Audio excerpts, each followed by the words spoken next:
Cops aren't these brilliant people, or they wouldn't be cops. Why is there no oversight on all this money being spent? We now know the news is not really news. It's just entertainment. It's what sells. There's the normal society that everybody has in their mind that they see on TV, and then there's this. It's tough. I was working the projects one night, and it was about 2:30 in the morning. And I remember I'm just riding through one night, and I see this little kid, maybe a year-old, walking around, just a diaper only. It sagged down to his knees, probably hadn't been changed in hours. And I remember sitting there at that moment, and this light bulb went off in my head going, man, these kids ain't got a chance.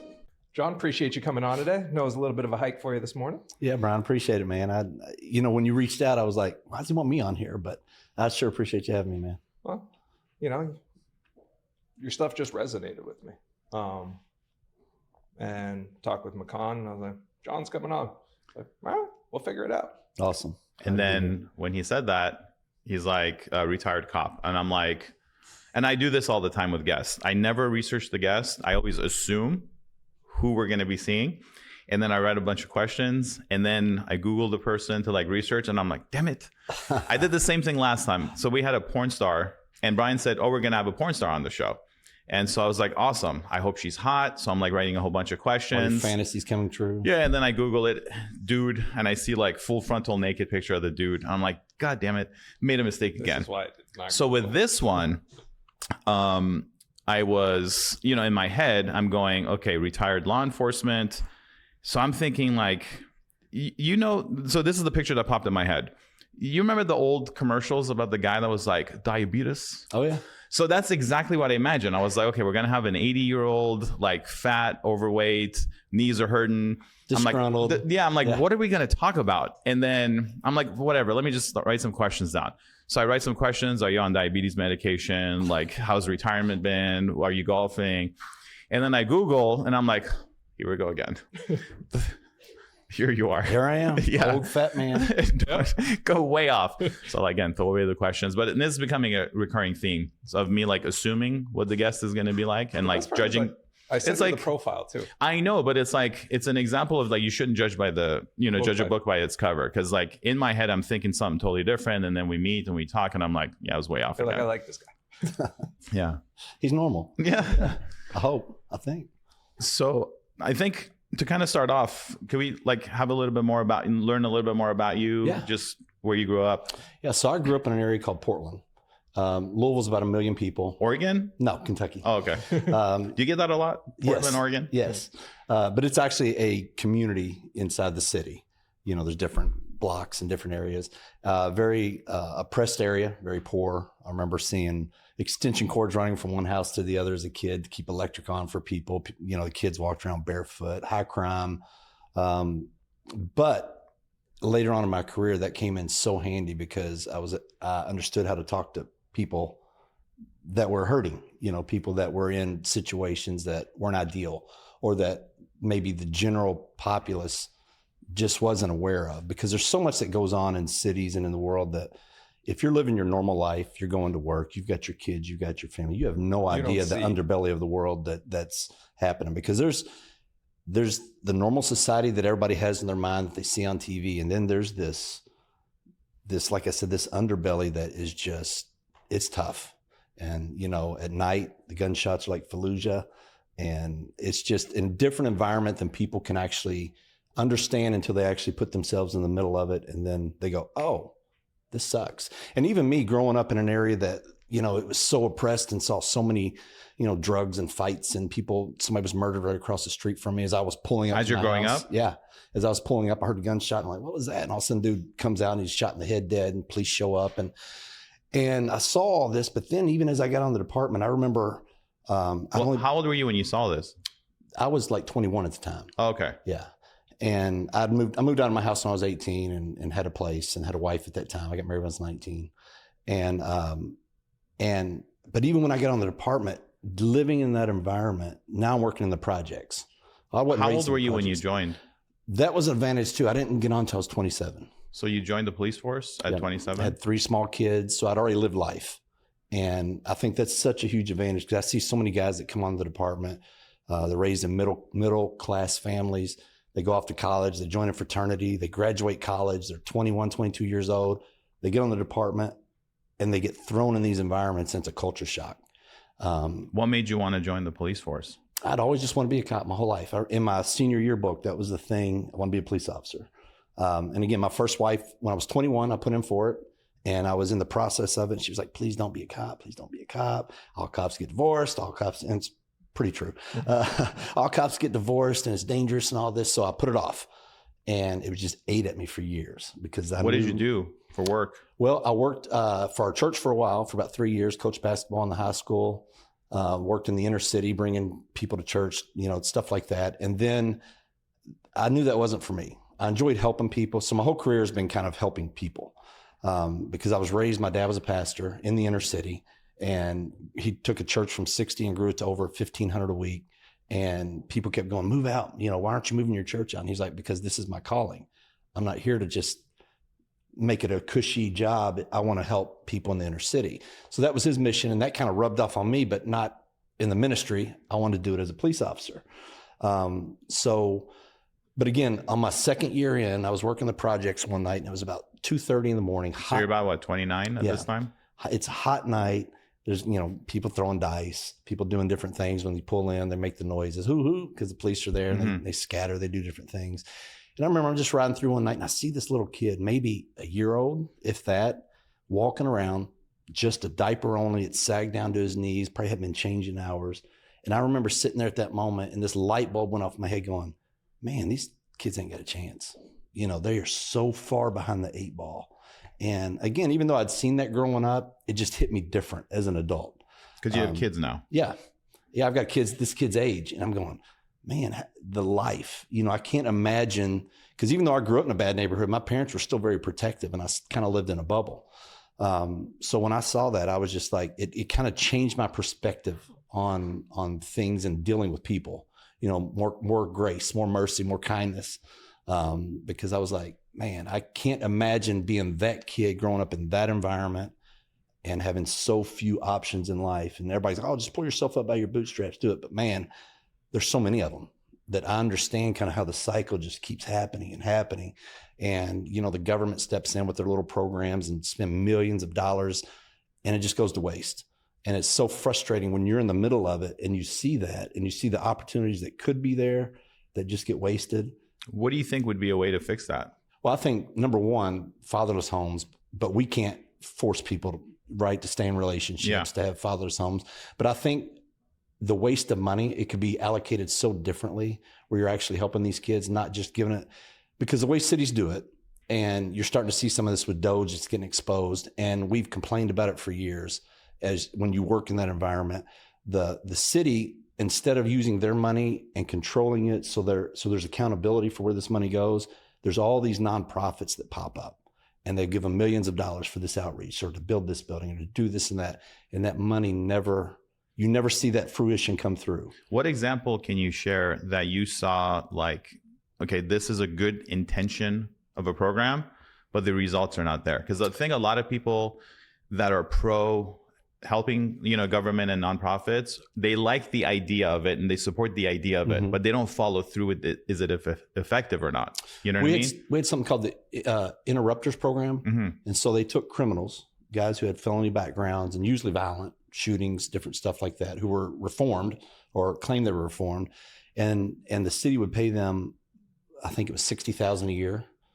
And there was no oversight over it because it was funneled through a nonprofit. To do what with that $60,000? So if there was a shooting, they would go to the victim and try to get them to say, hey, it's not worth it. Don't retaliate. So like gang in like gang neighborhoods. Right. Got it. To prevent gang on gang. Right. crimes. To stop this constant cycle that's going. However, those guys, most of them were still in the game and they were playing the system. They were getting this money from the government, still selling their dope, still robbing people. And I can't tell you how many of those interrupters we locked up for rape, for shooting somebody. And you're like, why is there no oversight on all this money being spent? The program option's good. It's a good, if the person's reformed. Yeah. It's great to have somebody with that experience come in and go, hey, don't live the life I lived. Look where it got me. It got me prison. But it just wasn't used that way. It turned into be a big money funneling project for all these people. It got shut down at one point. There was $3 million missing that they was unaccountable for. Yeah. And all they did was rebrand it under a different name a couple of years later and do the same thing with the same negative results. Well, see, Brian and I were talking about this in the car over here. We were wondering, how do you stop? How does law enforcement bridge the gap with the public, or with, just bridge the gap with the public to make it where the public trusts law enforcement and law enforcement have like a partnership together? And we couldn't figure out how to do it. Even it's not easy, but I think the problem is we only focus on law enforcement doing what they need to do. There's no programs that go to the community and go, hey, where's your accountability? You know, on these stops, all these tragic events you see play out over and over again, the common denominator is lack of compliance, running, fighting. Instead of, I watched a video last night and somebody made a jerky comment on it where this guy stopped. He was referencing, I don't know if you saw the video a couple months back where a female was taking a gun off the guy's side. Oh yeah. And she accidentally shot him. Yeah. And the comment was something like, this is how you take a gun off a person because it's a man, because it was a male cop. Yeah. You know, this guy's bashing female cops. And so it showed the video, but the guy was so compliant. You know, he put his hands behind his back, they cuffed him, and he said, hey, I've got a gun on my right hip. And they were like, okay, we're going to take it off. And he's like, it's loaded. There's one in the chamber. Very compliant. Nobody got hurt. And I'm thinking, and the guy had given him a false name. He had warrants. He had a gun he wasn't supposed to have. But he did it the right way. Yeah. You know, the cops aren't under scrutiny. This guy's still alive. And I'm thinking, if that was kind of the model, if we pushed more of, hey, let's take our community and civic leaders that constantly bash the police, and if we can reform them to go to the communities and go, look, you may not like the police, but when you come across them, you know, we always hear this, oh, I had to teach my kids when they were young, when they're driving, to keep their hands on the wheel and roll it down and be, you know. Well, I was taught that too as a white kid. Me too. You know, I get so sick of hearing that, because I think any responsible parent teaches their kid that. And so let's have these community leaders and these civic leaders go in the community and say, let's play these scenarios out. Let's look at it and go, how could we have avoided this situation? Play a video. Yeah. And say, and get their input. And Ryan Tillman, he's a cop out here in California. Breaking Barriers United is his thing. And he does these great scenarios where he brings former criminals in, some movie star. He had Terry Crews on not too long ago. And he runs these scenarios with them where they're the cops. And then somebody bucks up to them, and their instant reaction is always like, boom, and they shoot the guy. And then when it's over, they're like, man, my adrenaline was pumping. I just wish he'd had complied. I wish he hadn't ran. And now they're getting a whole different perspective, because the biggest thing that annoyed me in government or in law enforcement is perception is reality. And I would be honest, no, it's not. You know, reality is reality. I understand what you're trying to say. You want things to look right. You want things to look good. But why don't we change their perspective? Why don't we give them a different view of life and of different things, and maybe that perception will change, and then we can kind of be more cohesive. Because I'll tell you what, in these communities that are run down, that are high crime, the majority of the people are good people. They really are. They don't want that crime. They don't want to worry about their kids going out and getting shot. But again, they can't actively work with you on the street, because then they get targeted. How do we bring more awareness to that so they do get the help without asking for it? Man, I think it's just simply I really think it's going to have to be the churches, the preachers that are the ones usually the most vocal in the communities, that have a little bit of influence.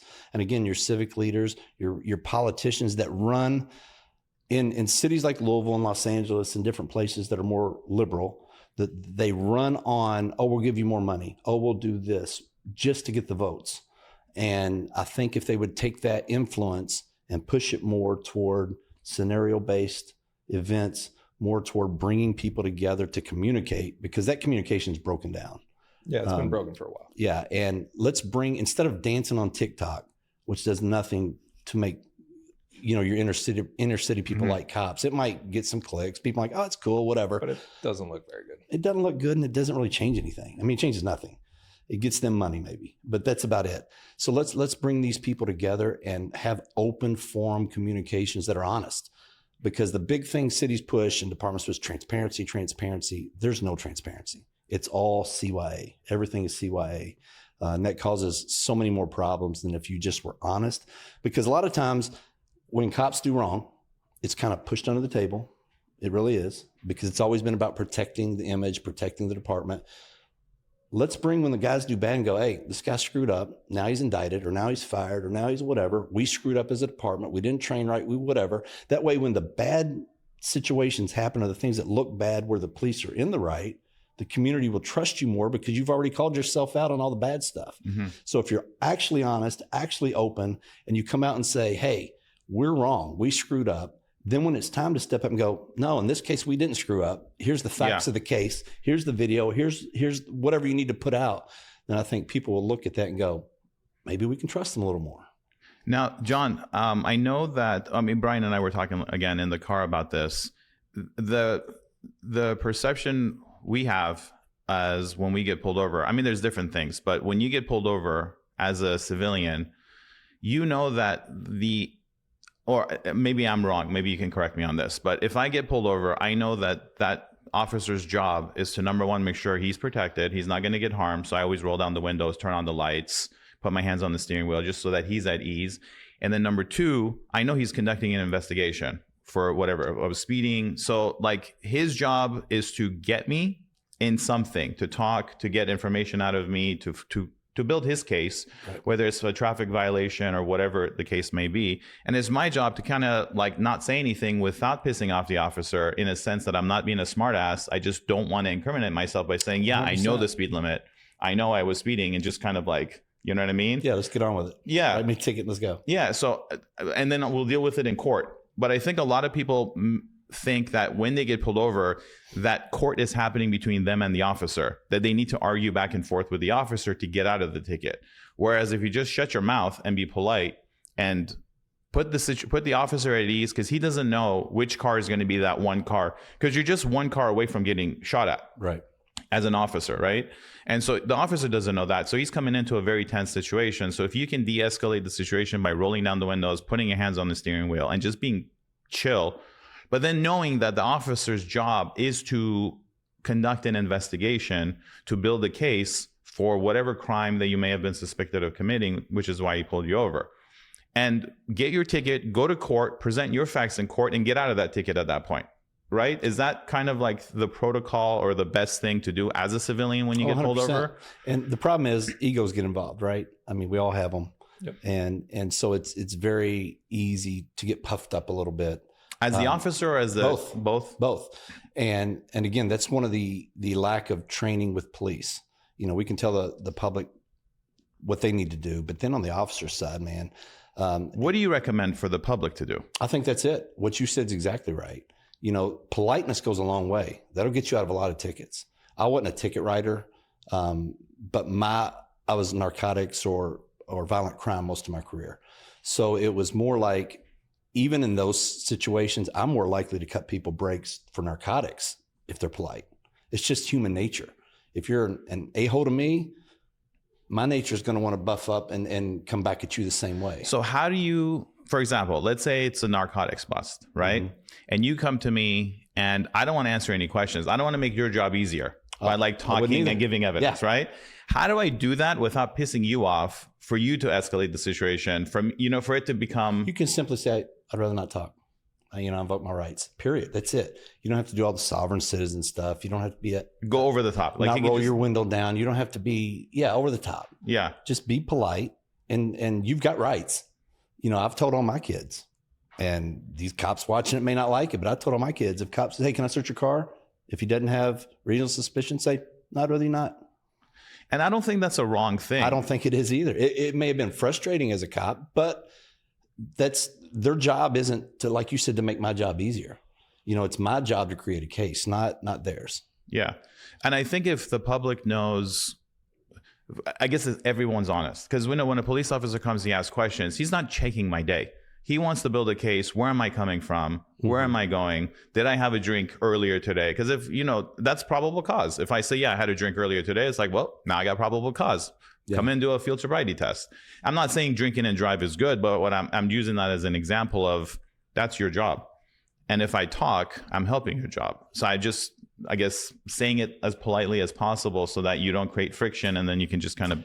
I can't tell you how many times I stopped somebody who was a drunk driver.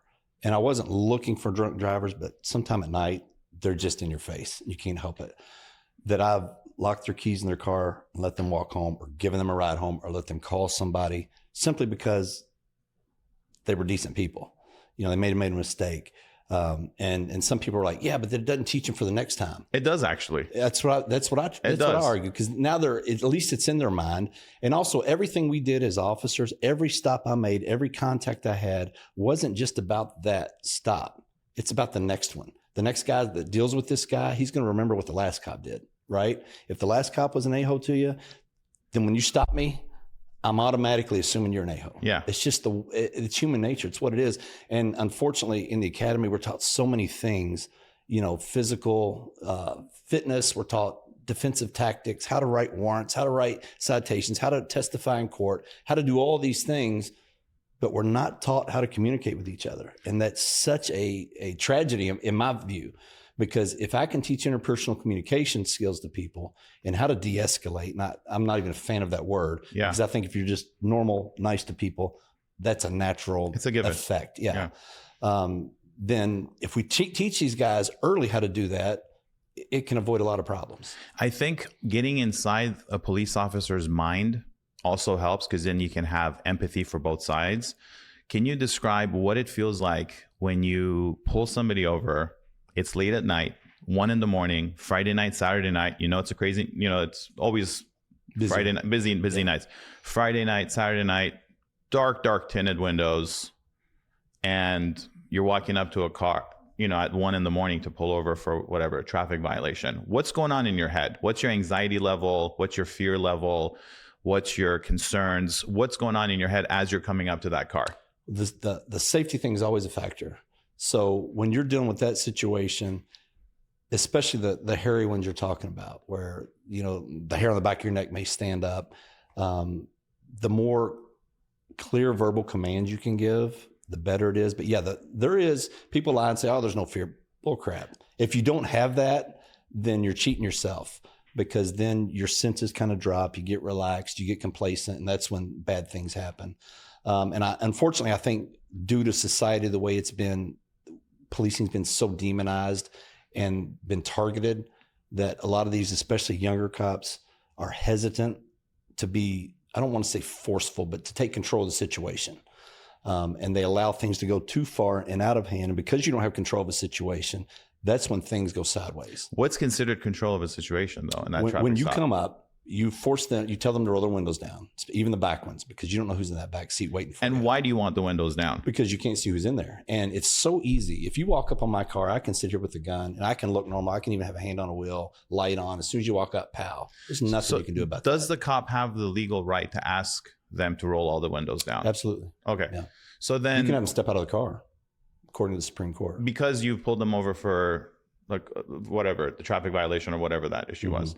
So if that's the case, I normally do it just to put the officer at ease, because I'm like, if he's not coming up to the car tense and scared and nervous, then and when he knows that I've already I acknowledge that you're going to be nervous because you don't know what you're walking up to. And if the windows are already down and the lights are on and the car is off, and it does make it easier. It makes it a lot easier, because then when you come up to the car, you're like, I think as a cop, you're like, I appreciate that. Maybe I'll let you go. Right. Right. That's true. Yeah.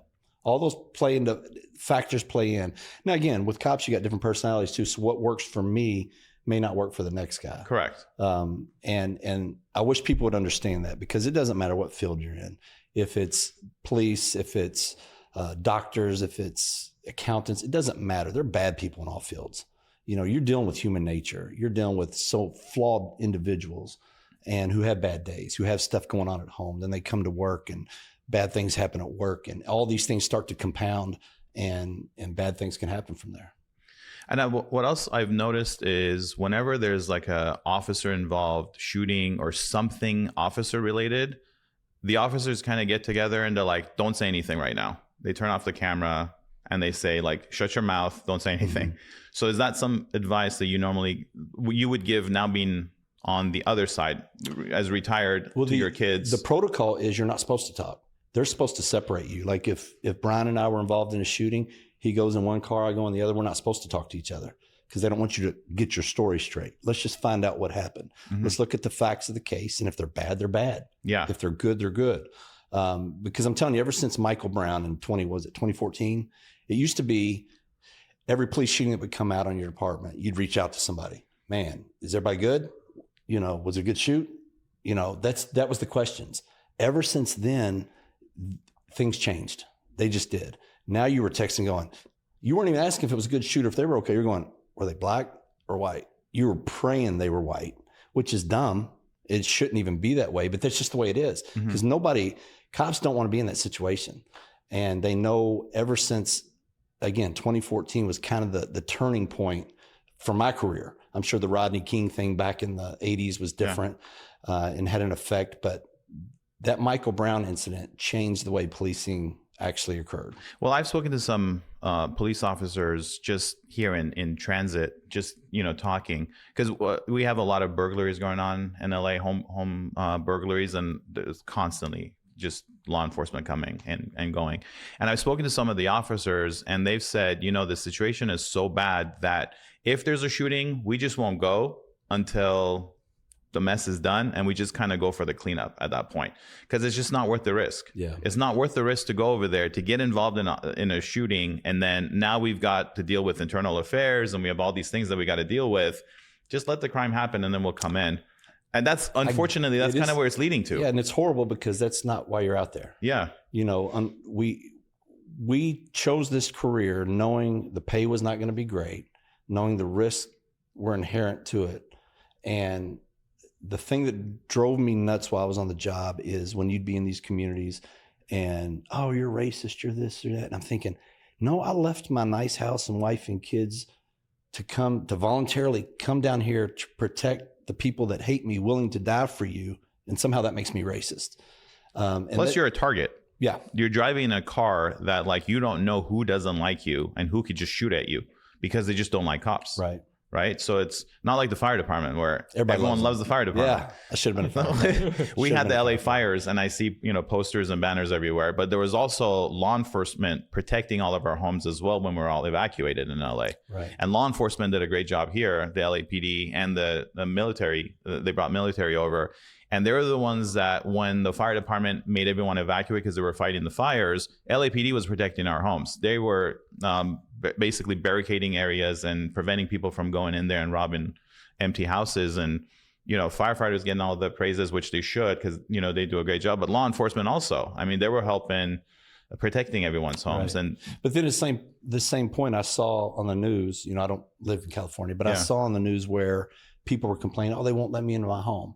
I understand the frustration. I can't imagine that, right? A lot of people were appreciating it also. it's frustrating, but you also appreciate the fact that if you can't go home, negative is what I'm saying. That's what sells. Yeah, that's what sells. But unfortunately, then that gives that puts the narrative out for the public that all of a sudden the guys trying to help are suddenly the bad guys again. And that's a hurdle that's hard to get over. It looks like it on TV. I got to admit, it looks bad on TV, but I was on the ground. I was looking at all the homeowners, all of us frustrated coming up, and everyone coming up to law enforcement. We appreciate what you guys are doing. Here's some coffee. Here's some snacks. Here's this.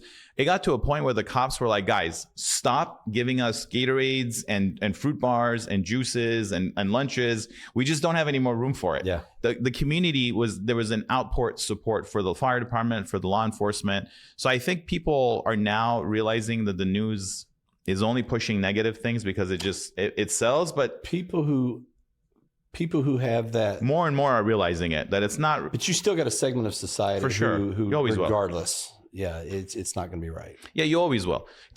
We talk about this all the time. There's three sides to every story. It's your side, their side, and the actual truth. Right. And more people are realizing that there are three sides to every story, whether you're a Democrat or a Republican, the Democrats and the Republicans, but there's like a middle ground to it too. And there's always three sides to everything. And if you look at life, look at the news, look at everything as there's three sides to it, I think you'll be a better decision maker and you'll take information instead of face value with a little bit more.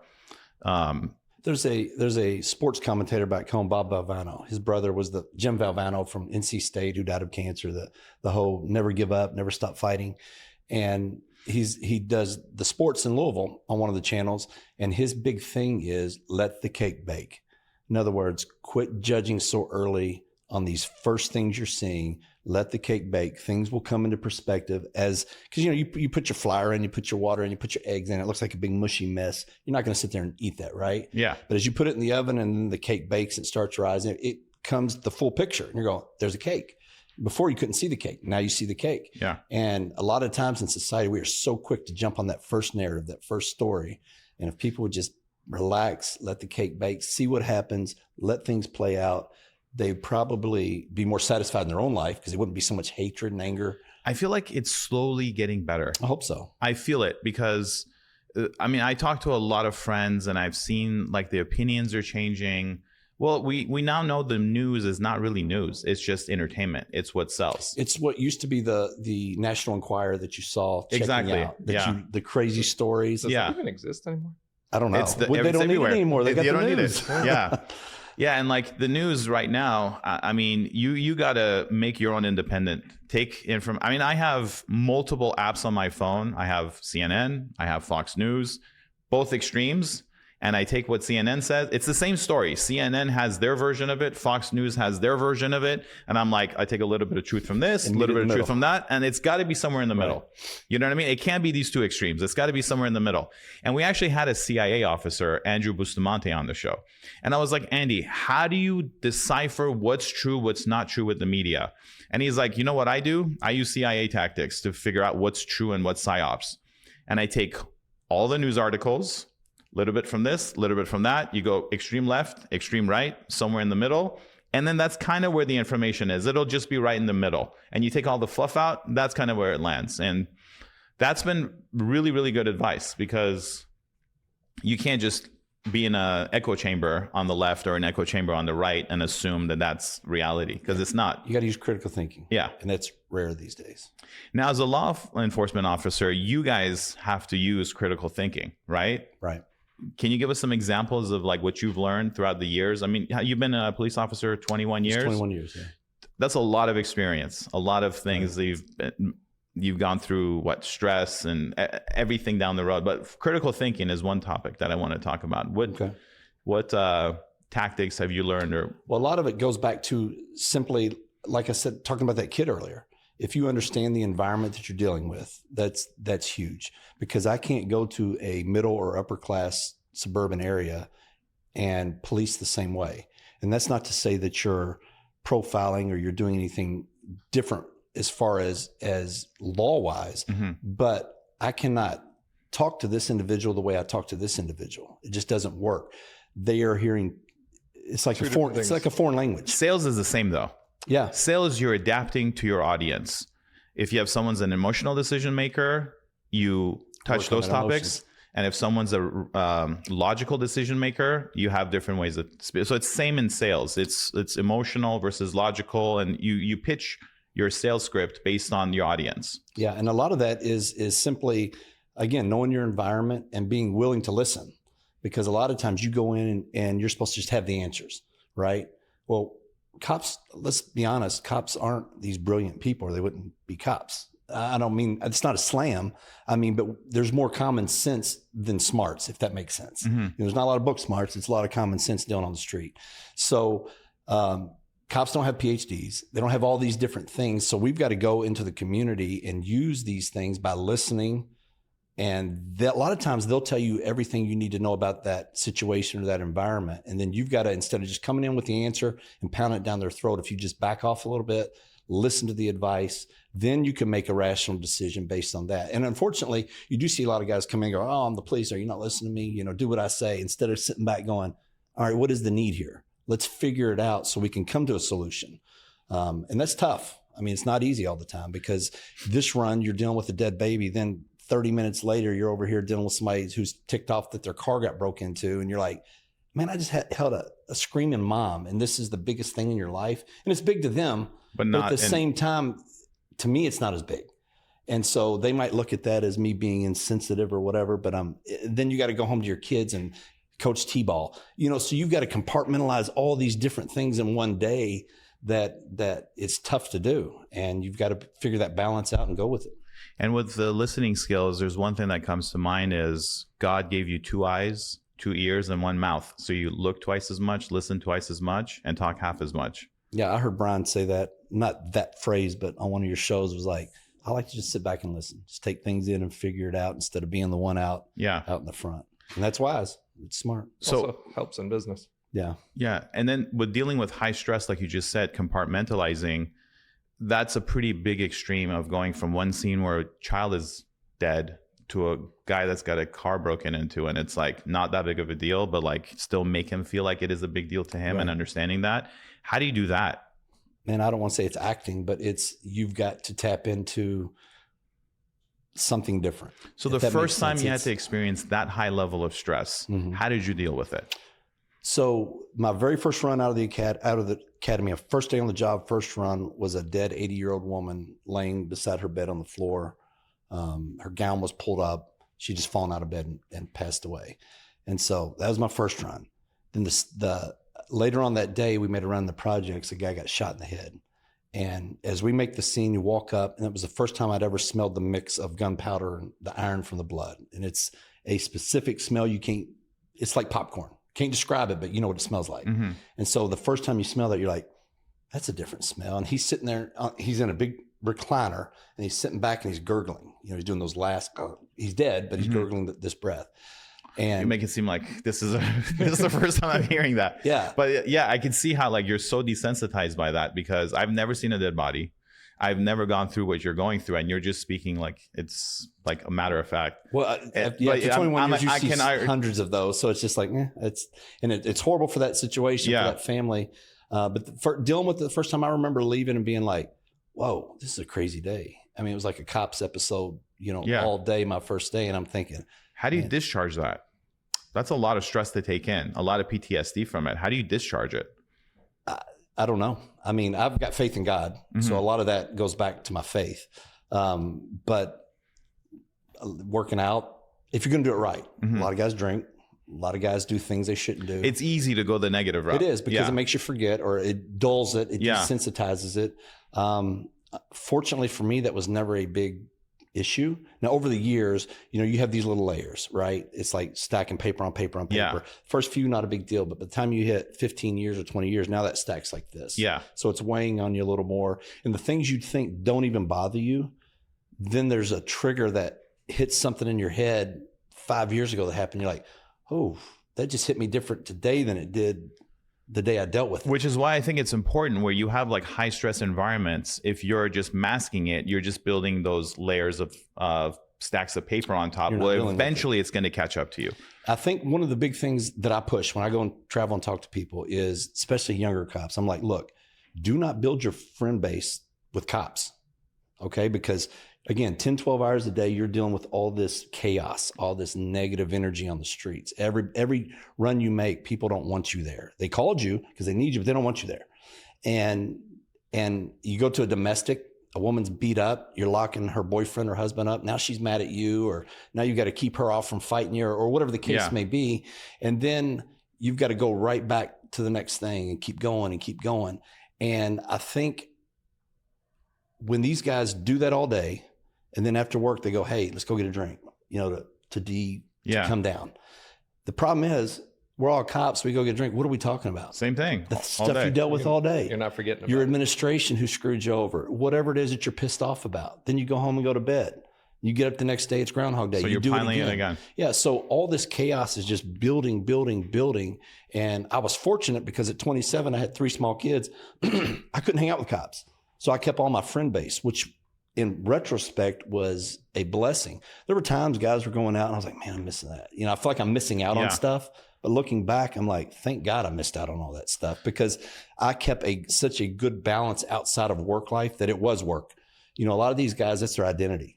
They're wearing their thin blue line shirts off duty. They're when everybody know they're a cop, like a fireman, because all firemen wear all their fire gear. Same with veterans. The time. The hats. Yeah. And so if you can check that at the door when you leave, now you're going to carry some of it emotionally, whatever. But if you can check that at the door and then go live a normal life, and it brings things back into balance. It brings things back into focus where you're like, okay, all of society isn't bad. Because that's the problem. These cops, after 3, 4, 5 years, when you're getting cursed at all day and people hate you and they're giving you the finger and your admin's always on your ass about something, you get to the point where you do become a little bit jaded and you hate people. In business, this is the wrong business to hate people in. Yeah. Because you're helping people all day. But you do get there.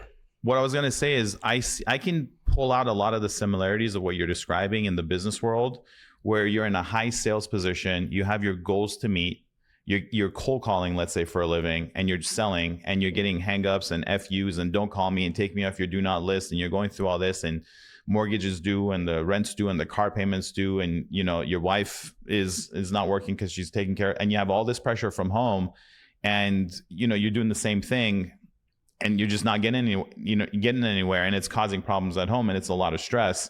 And I'm trying to figure out what tactics you use for that really high stress environment, so that someone with a job that they have and problems with work and problems with earning, and it's just a high stress, and what they can do kind of like get rid of that stress to help you sell, because stress is going to get in the way of a lot of things. It's going to get in the way of succeeding at work, because it's just going to come through. It does. And it sounds like from what you say is your friends are super important that are not in the same line of work, just outside. Yeah, it's your circle. And like anything, if you want to be successful, you hang around successful people. It's no different. So if you want to have that good balance, and again, that's what it is. You eat better, you work out, you take care of your family, you put your priorities where they need to be. This is a job. It's a career, and it's an important one. And it's one that if you're not in it, if it's not a calling to you, you're in the wrong job in this career. Same honestly, in real estate. I do real estate. The commonalities with CIA guys that we've interviewed, Navy SEALs, law enforcement officers, business magnates, moguls, everyone has the same exact thing. Well, that's why this stuff translates so easily when you're talking to business people about leadership, about, all these other communication, about all these things that you got to have to make things successful. Yeah. Because so many times, even in leaders become managers, and that's such a failing way to do business, because I don't need you to manage me as an adult if I'm squared away, right? I get out of my way. Over me. Yeah, take the reins off. If you trust me enough to do my job, I'll do it. I'll make you look good along the way.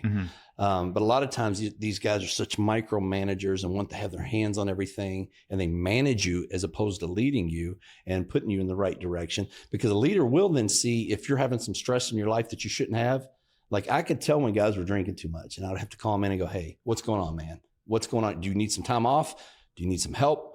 Because it is affecting your job, what you're doing at home. If you're having a bad marriage, it affects you at work. All these things they overlap. How does a good leader see that in their team?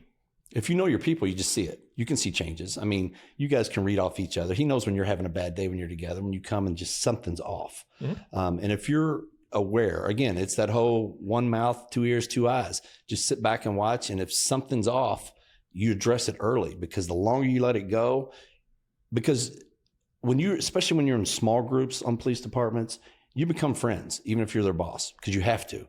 You say police departments, I insert real estate field, I insert in life. Anything you do in life. Anything you do in life. Anything you do in life. Because I see you become close to people in that small environment that you're working. It's kind of like then you all have your group text thread and all that. But then if you change departments or you move, you might have that for a week or two, and it slowly disappears, and you're like, dang, is my phone working? What is wrong with this thing? But they've moved on with their life. They still got their group. They're still doing their thing. And it's no different. It's business. It's police. It's everything.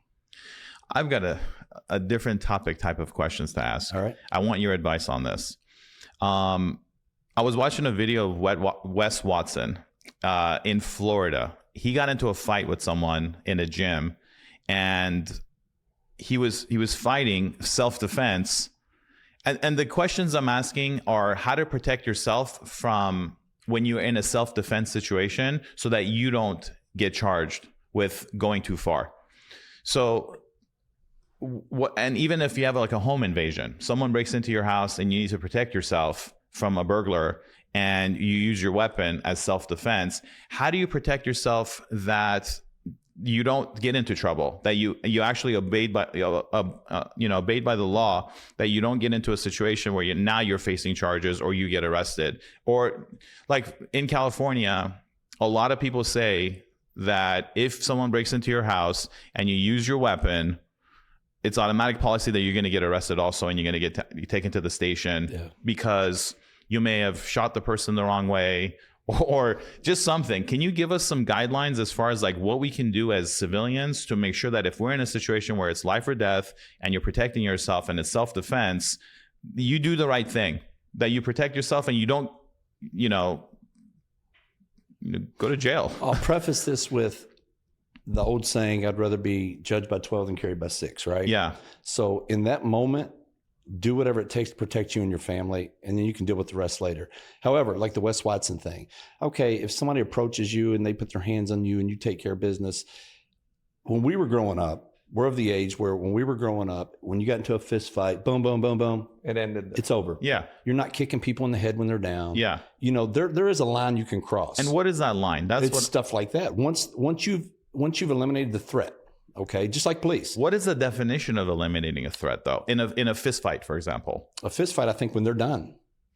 I mean, it's tough on the street but if you've knocked somebody out, if you've got them down and they're saying, I'm done, Yeah. it's done. But then they get up and come after you again. Well, then you got to take care of business. Okay.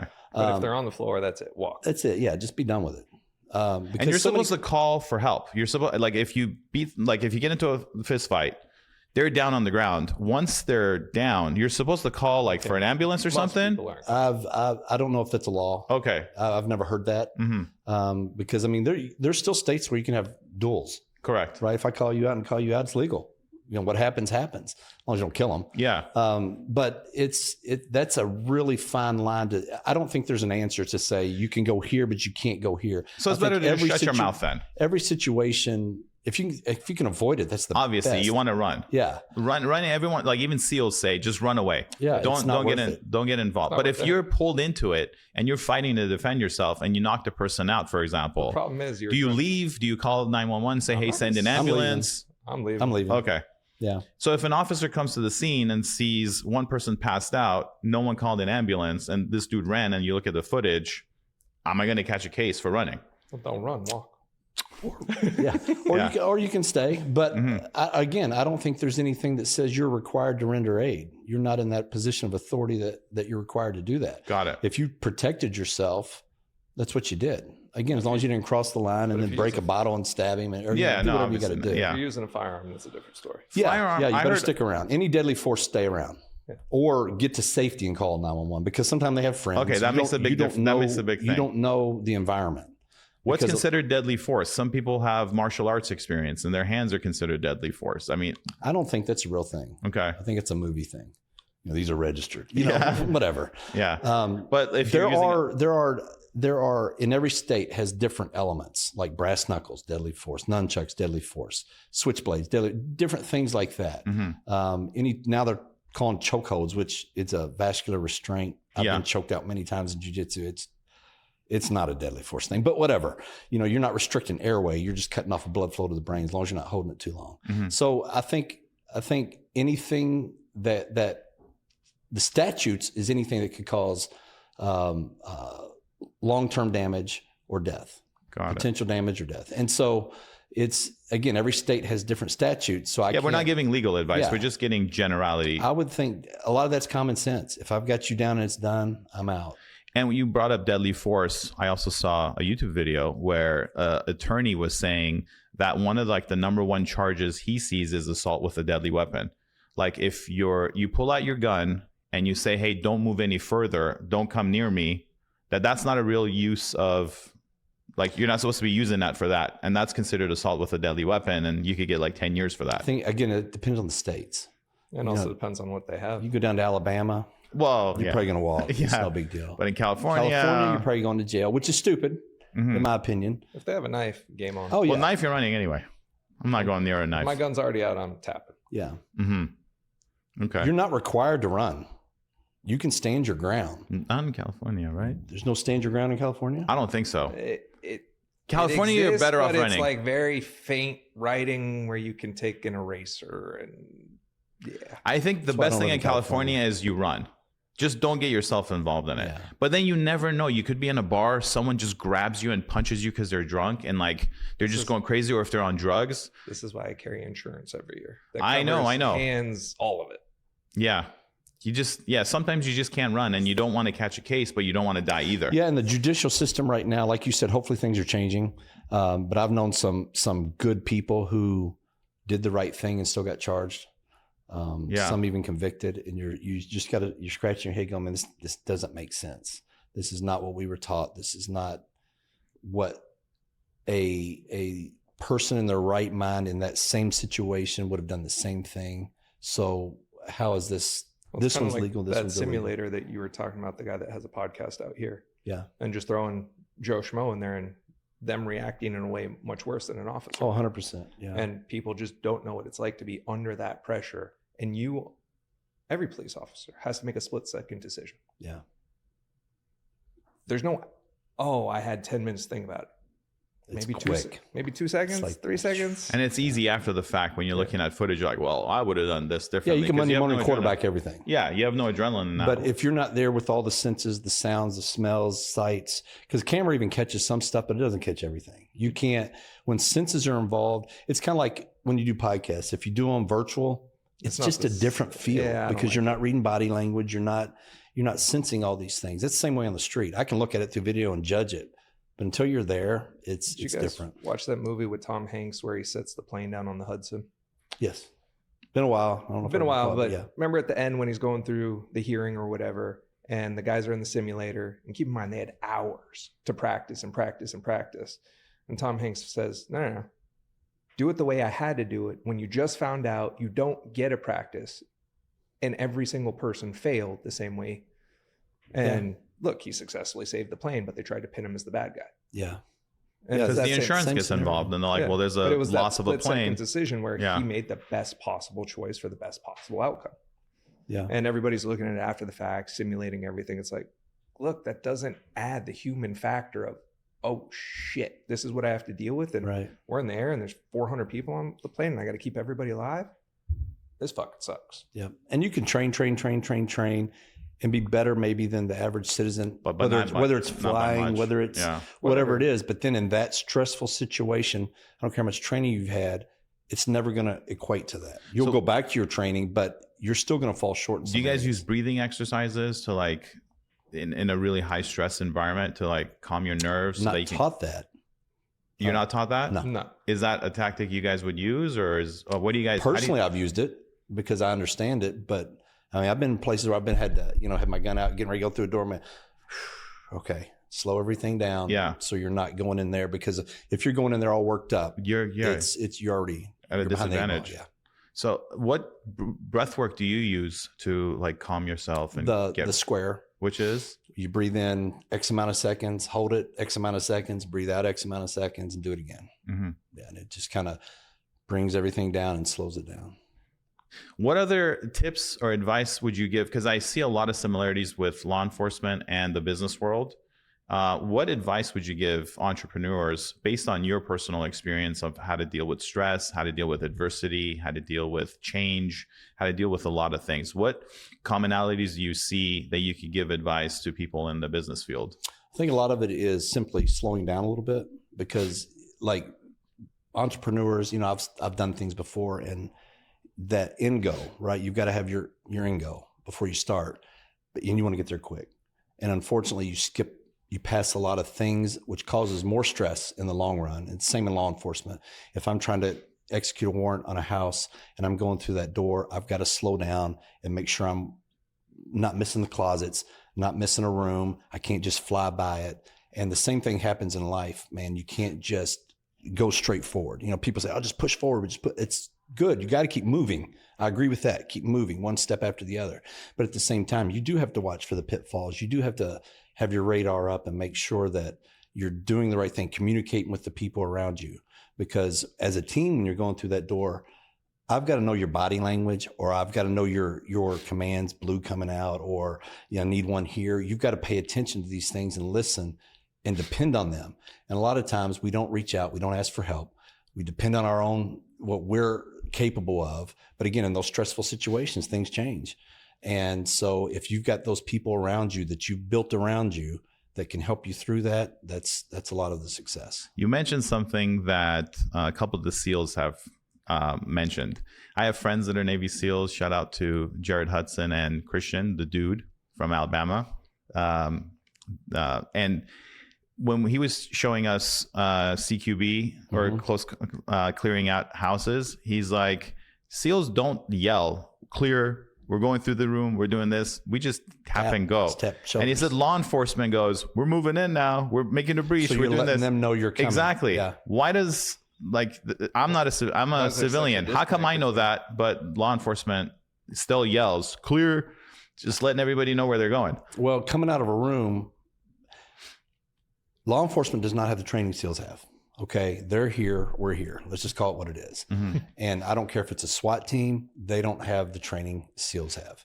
And because that's all they do. They train 95% of the time, work 5% of the time.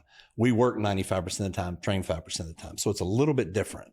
And doing that, I might go on a warrant with a guy I've never been on a warrant with. Oh, that's so a big, it's big, huge. big. It's It's huge. not the same team every time. No. So it's like, okay, we're doing 2 warrants here, grab some bodies. And so you've got to have these common things that you all use. That's huge. So you're on the same page. Yeah. It's not like the SWAT team where it's the same 10 guys No. or whatever it is. No. Okay, it's John, totally different. that's a big deal because I've Even gone to guys shooting on- range. Even guys on the beat, you know, one day I'm working with this guy, one day I'm working with this guy. It's never the same partner? No, Oh, it always changes? not always, but your shifts overlap. So it depends on how your department's set up. So it's Some are not like the 12-hour movies. days, some are 10-hour days. Like LA has partners, 2-man cars. We didn't. We always had 1-man cars. So even on your shift though, my shift might this week be Monday through Thursday. The person I worked with last week, his shift's Tuesday through Friday. So these kind of things just constantly overlap so they have enough manpower. You guys need Yelp reviews for cops, like internal. So you're like, this one is dependable. This one, I'm not so Oh, you sure. already know it. I don't want to go. That word travels just like anything else, man. I don't Damn. want to work with that guy. He's dangerous. Yeah, because he's he'll because shoot me in the back because he'll freak out. yeah, he'll run. Oh, I've had that happen too Damn. on shootings. Because when we go What'd you to, do to him when you got a hold of him? I mean, but it's scary because when you're, Still statute of limitations. but you kind of need that internal to just know who you can really depend on and who you And can't. that plays out pretty quick. A couple of runs with somebody, you know You know you get the feel, who you can depend on. 100%. And there's unfortunately a lot you can't, and that's scary for the public. It's scary for the police, but you know when you get to the point, there was a guy in my academy, man, Larry Smith. And this dude was a millionaire when he got on the department. He was a successful builder. And this dude's a workaholic. He would get up every morning at 5 a.m., pour concrete, do all his thing, get his guys going. Then he worked at FedEx as a truck driver. He'd drive from Louisville to Indianapolis every day and back. He just stacked his money, stack. He was in my academy class and he was older than me. And he was probably 10 years older than me. And he was like, I tried for 10 years to get on this job. It took 10 years to hire a guy like that who is squared away, who is polished, who has all these things in life, but kept getting skipped over for other guys. Because back then you had to have 2 years of college or military experience. Well, what about your blue collar worker who's a squared away guy who has a family, who understands life? Why are we leaving these guys out? And so when they finally dropped that, he got on 10 years later and was an asset his whole career. He just retired last year. And the guy didn't need the money. He said, this is just my fun job because I always want to be a cop. But you've got departments who, again, the DEI stuff, it's real. That's scary. It's horrible. Yeah. Because the intention is great. I'm for that intent to let everyone have an equal opportunity, but don't lower standards just If to you're let qualified, people. If you're equal qualified, opportunity. come in. Yep. Yeah, I want but the best of the best to work with me. I don't want because you met some slot minimum and- requirement yeah. to get in. Yeah, and then pilots, doctors, surgeons, it's the same. Like great intentions, but Mhm. it just unfortunately the consequences are they can't get enough applicants to meet the requirement, so they lower the standard, and then that's what happens. So scary stuff. Why are you looking at me, Brian? You can go down a rabbit hole on that, and I'm just shutting up. He's not touching it. He's That's what not he's Not saying. touching it. All Staying right. away from that one. I know you got another one. No, that's it. No, All right. you told me to shut up. I mean, I'll keep it Fine. quiet. We'll All right, make John. it. We'll keep it Where can PG. people find you? JohnMattingly.com. It's Okay. John. Even though my name's Jonathan my mom always John, so it's what I went with. JohnMattingly.com. And yeah, you can reach me on there. Website or the email, phone number. All that's on there. All of it's on there. Your phone number is on your website? Yep. You don't get spam calls? Sometime. Okay. My email just got hacked. Not hacked. Somebody got on there and signed me up for. All sorts of good Oh, stuff. I got like 1,000 Cat emails fax? in 2 days. You getting cat fax? No, these are all USDA farmers, Social Security. It's ridiculous. I'd My probably- phone is. Bzz, bzz, I'd probably does not change your stop. website to where it's a contact form. Yeah, to do I need that. to do that. Might be easier. All right, John. Well, appreciate you, brother. Yeah, man. Thanks for having me. And I hope the general public can see that not all cops are bad, and that the honest common goal is to make society better. We live in it. Our children live in it. And that's the goal, man. We just want to live in a peaceful society.